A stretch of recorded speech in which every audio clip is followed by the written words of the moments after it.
Good morning students. कैसे आप सब? होप्स आप सब बहुत बढ़िया होंगे। तो आज हम आ गए हैं हमारे फिर से सेकेंड चैप्टर के साथ में कंटिन्यू वीडियो। जो हमारा कल का जो हमने वीडियो था, आज की नेक्स्ट क्लास है। तो आज की क्लास में हम बात करने वाले हैं चैप्टर के आगे में, जिसमें हमने कल आपको बताया था सेल के बारे में, राइट, कि सेल कैसे डिस्कवर हुआ। तो आज हम देखेंगे कि सेल में कुछ चीजें, ठीक है, कि मतलब जो सेल देखने के लिए माइक्रोस्कोप का इन्वेंशन कैसे हुआ, ठीक है, माइक्रोस्कोप का आइडिया आया कैसे। तो इसके पीछे एक जो स्टोरी है, ठीक है, इस स्टोरी को समझने से पहले एक टॉपिक पॉइंट समझना पड़ेगा आपको। वो ये है कि लिमिट ऑफ रिजोल्यूशन। पॉइंट क्या है हमारा? Limit of resolution. देखो, लिमिट ऑफ रिजोल्यूशन क्या होता है बेटा? जैसे मान लो कि दो डॉट है, क्या है, ये एक डॉट यहाँ है और एक डॉट ये है। ये आपको दो दिख रहे होंगे, राइट।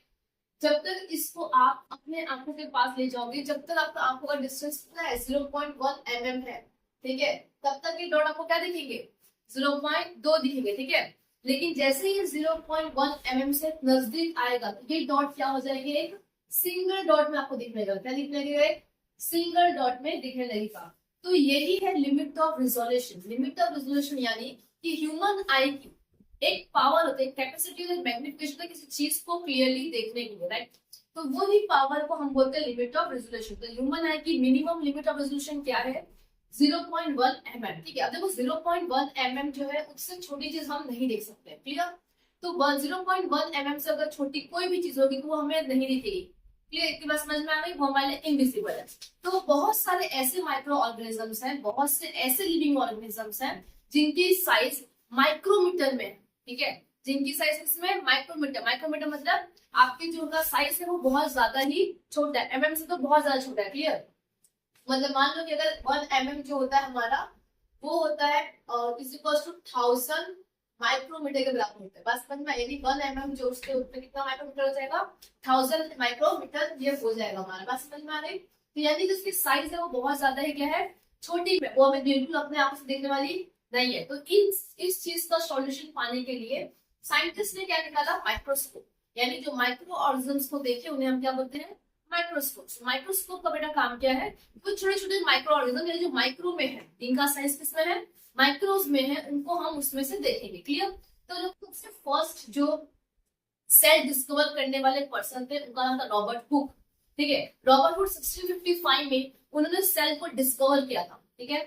जो उन्होंने कैसे डिस्कवर किया? कॉर्क से। कैसे डिस्कवर किया था? उन्होंने डेड सेल देखा था फर्स्ट टाइम। क्या देखा उन्होंने?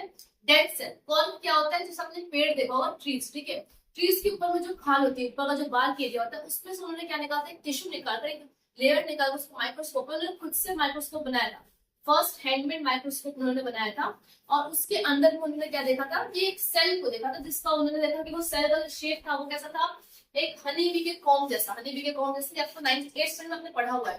10 नंबर के चैप्टर में 8th स्टैंडर्ड में ये है आपके, ठीक है। 8th स्टैंडर्ड के बाद 9th स्टैंडर्ड में पढ़े हो तो इसमें आपको पता होगा कि सेल का डिस्कवरी कैसे हुआ, ठीक है। एक शॉर्ट रिविजन कर लेते हैं उसका। ऐसा आपने स्ट्रक्चर देखा होगा, राइट। हनी बी का जो सेल होता है वो कैसा होता है? ऐसा होता है। तो ऐसा आपने सेल देखा। उसने रॉबर्ट हुक ने किसे देखा? रॉबर्ट हुक ने ऐसा शेप देखा किसके अंदर? वो कॉर्क के अंदर में। बात समझ में आ गई? तो ये जो शेप था इसको बोलते हैं ग्रीक लैटिन लैंग्वेज में, इस खाली स्पेस को हम क्या बोलते हैं? सेल। क्या बोलते हैं? सेल। तो ये जो खाली जो स्पेस दिख रहे थे बॉक्स जैसा, उसको उन्होंने क्या नाम दिया? सेल नाम दिया। तो वहां से रॉबर्ट हुक ने सेल को डिस्कवर किया था फर्स्ट टाइम 1655 में।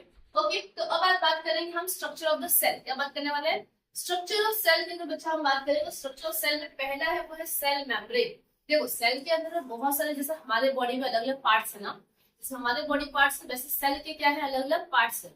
उनके जो स्ट्रक्चर है, उनके स्ट्रक्चर्स को उनका अलग अलग नाम दिया गया। तो हम सबसे पहला जो बेसिक हमारा है वो क्या है? हमारा सेल मेम्ब्रेन, ठीक है। तो जहां पे हम बात करेंगे सेल मेम्ब्रेन की, तो सेल मेम्ब्रेन क्या है? एक बाउंड्री है जो surrounding the cell and protect its content. यानी कि फॉर एग्जांपल एक सेल है, इसके ऊपर की जो लेयर है, आउटर लेयर, क्या है ये जो आउटर लेयरिंग है इसको ही हम क्या बोलते हैं? Cell membrane. बात समझ में आई? सेल मेम्ब्रेन का काम क्या है? ये एक बाउंड्री है जो सराउंडिंग है सेल के ऊपर में, और वो क्या करता है? प्रोटेक्ट करता है उसके अंदर की कंटेनर, इसके अंदर जो भी चीजें, फ्लूइड, लिक्विड, न्यूक्लियस, साइटोप्लाज्म, सबको क्या करता है? ये अपना स्टोर करके रखता है, मतलब प्रोटेक्ट करके रखता है, क्लियर। अब define the individuality of the cell is known as a plasma membrane. देखो इसी को हम प्लाज्मा मेम्ब्रेन किसे बोलते हैं? प्लाज्मा मेम्ब्रेन वो होता है बेटा, हर एक सेल का खुद का एक इंडिविजुअलिटी होती है, ठीक है। हर एक सेल क्या है? डिफरेंट है। जैसे ये सेल है और ये सेल है, दोनों क्या आपस में डिफरेंट है, ठीक है। तो हर सेल एक दूसरे से क्या होता है, डिफरेंट होता है। तो जिनकी इंडिविजुअल आइडेंटिटी है, ठीक है, इंडिविजुअल डिफाइन है इनका, उसी को हम क्या बोलते हैं, प्लाज्मा मेम्ब्रेन बोलते हैं। क्लियर।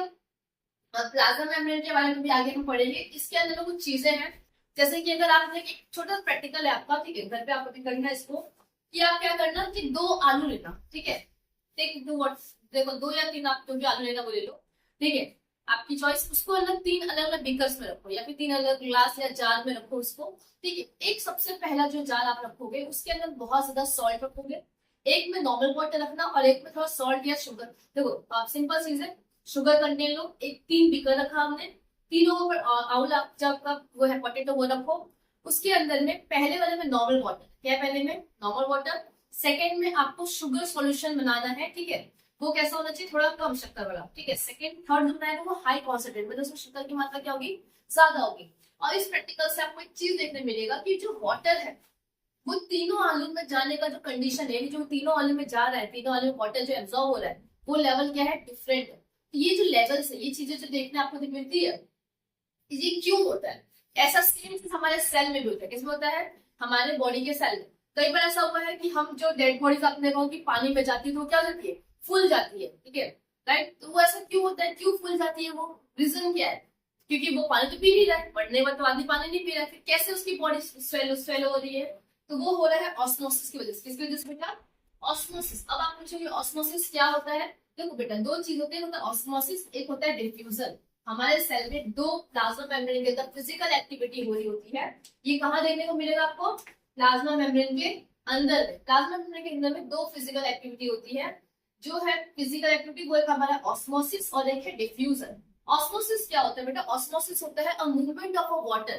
क्या होता है वो osmosis, a movement of a water from high concentration to low concentration. यानी कि कई बार आपने देखा होगा कैसा ना, यहाँ पे फॉर एग्जाम्पल ऐसे क्वेश्चन आता है ना, बहुत बार क्वेश्चन आता है कि ये 3 जग है, तीनों एक दूसरे से कनेक्टेड है, तो मुझे ये बताओ कौन सा जग पहले भराएगा, राइट।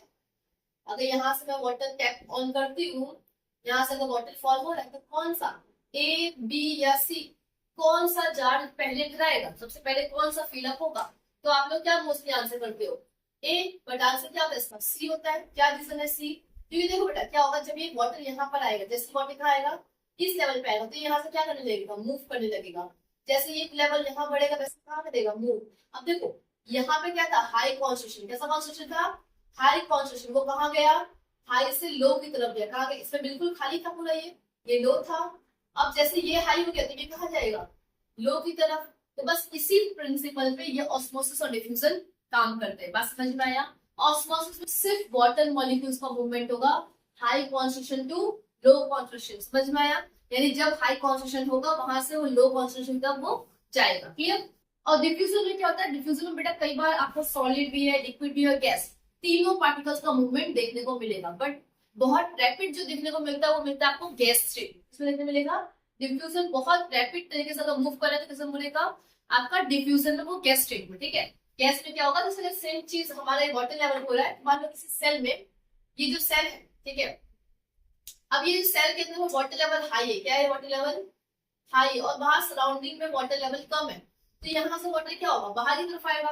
फॉर एग्जाम्पल इसके अंदर में वाटर लेवल लो है, क्या है इसके अंदर, लो, और यहाँ पे हाई है, तो पानी क्या आएगा, अंदर की तरफ आएगा। तो जब अंदर की तरफ आएगा तो ये क्या हो जाएगा, सॉलो हो जाएगा, ठीक है। और ये अंदर आएगा तो क्या होगा, श्रिंक हो जाएगा। बात समझ में आई, ठीक है। ये चीज समझने के लिए आगे हम बात करने वाले हैं डिफ्यूजन ऑफ, यहाँ तक समझ में आ गया आपको।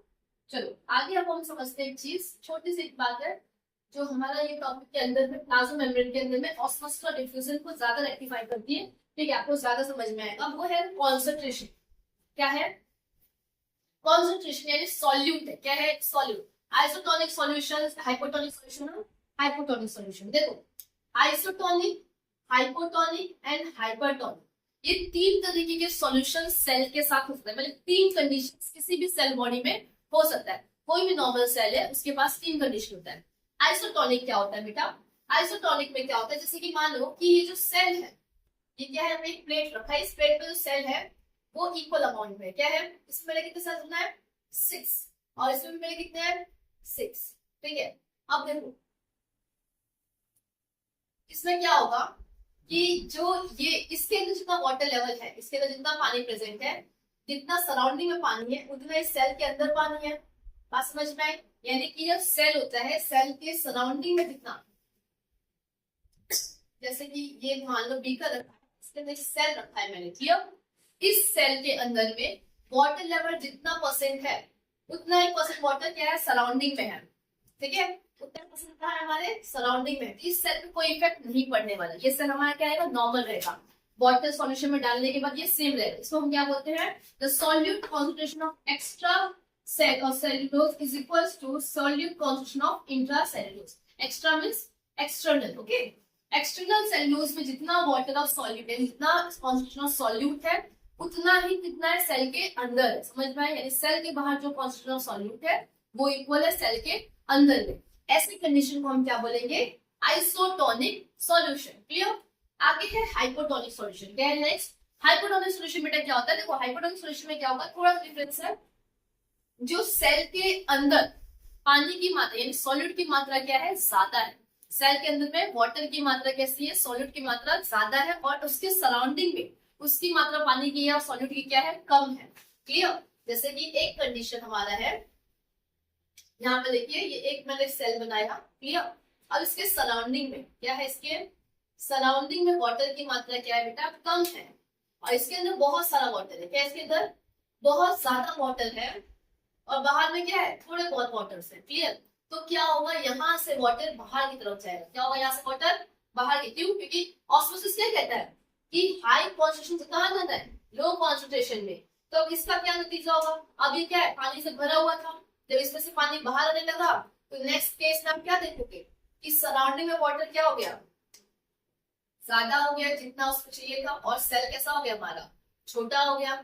सेल की मात्रा कैसे हो गई, सेल हमारा कैसा हो गया, श्रिंक हो गया। सेल कैसा हो गया, श्रिंकेज हो गया। श्रिंकेज यानी सिकुड़ जाना। समझ में आया? सेल कैसा हो गया हमारा, श्रिंक हो गया। क्यों? क्योंकि बेटा ऑस्मोसिस की वजह से, इस वजह से ऑस्मोसिस से यहाँ पे वाटर मात्रा क्या थी, ज्यादा थी सेल के अंदर, और बाहर क्या थी, कम थी। लेकिन यहाँ पे क्या हुआ कि वाटर और अंदर दोनों में मात्रा क्या हो गई, लेवल हो गई, सेम लेवल पे, जिस वजह से सेल का जो वाटर था वो कहाँ है, सराउंडिंग में, उसको मेंटेन करने के लिए।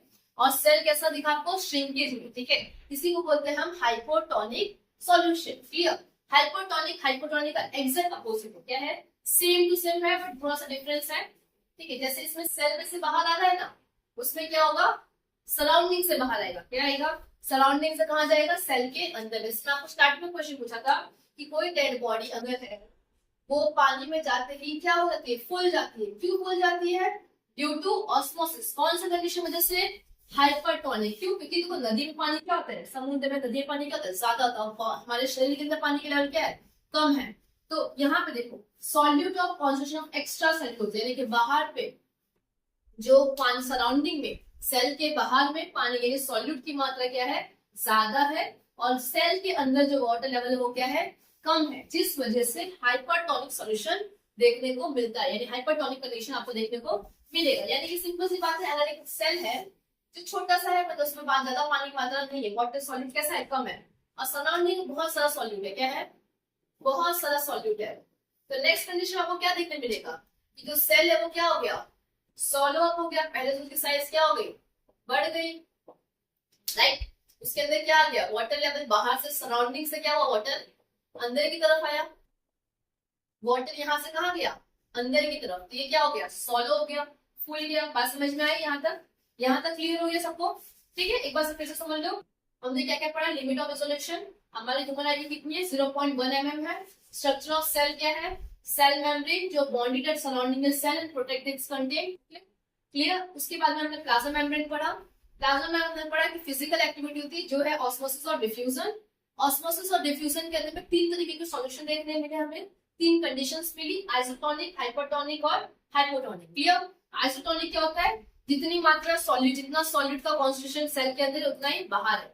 हाइपोटोनिक में जितनी ही कॉन्सेंट्रेशन ऑफ सेल की जो सॉल्यूट की मात्रा है वो क्या है, सेल की जितनी बाहर है उससे ज्यादा किसके अंदर है, सेल के अंदर में है।